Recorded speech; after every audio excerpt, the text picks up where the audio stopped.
So I thought this would be a cute craft idea.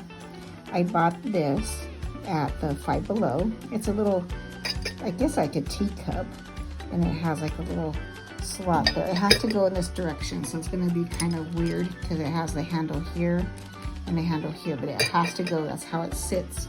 But I thought it'd be really cute to get one of these. Just take the top off, set it in here.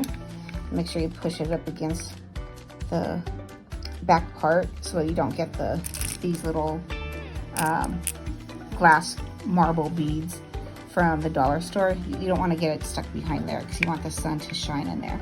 So what we're going to do is just pile this in there, and then we're going to get one of these little fake succulents that you can find from the Dollar Tree as well. You could I didn't even have to cut it. You just bend it where the line is, and it'll just go back and forth. It'll pop right off, and we're going to stick that in there real cute, and then put the lid on there. And then this way it'll light up with the beads. I'm just gonna adjust and stick this in here how I want. So this way, when I put this lid on here, like I said, you can only put it on there a certain way, but it also has a little spoon that comes with it. So you can stick the spoon in there, but it has to come out where the indent is there on the lid.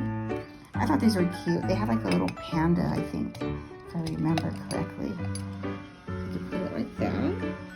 Let me see if I can get it out there the right way. Hold on, there it is.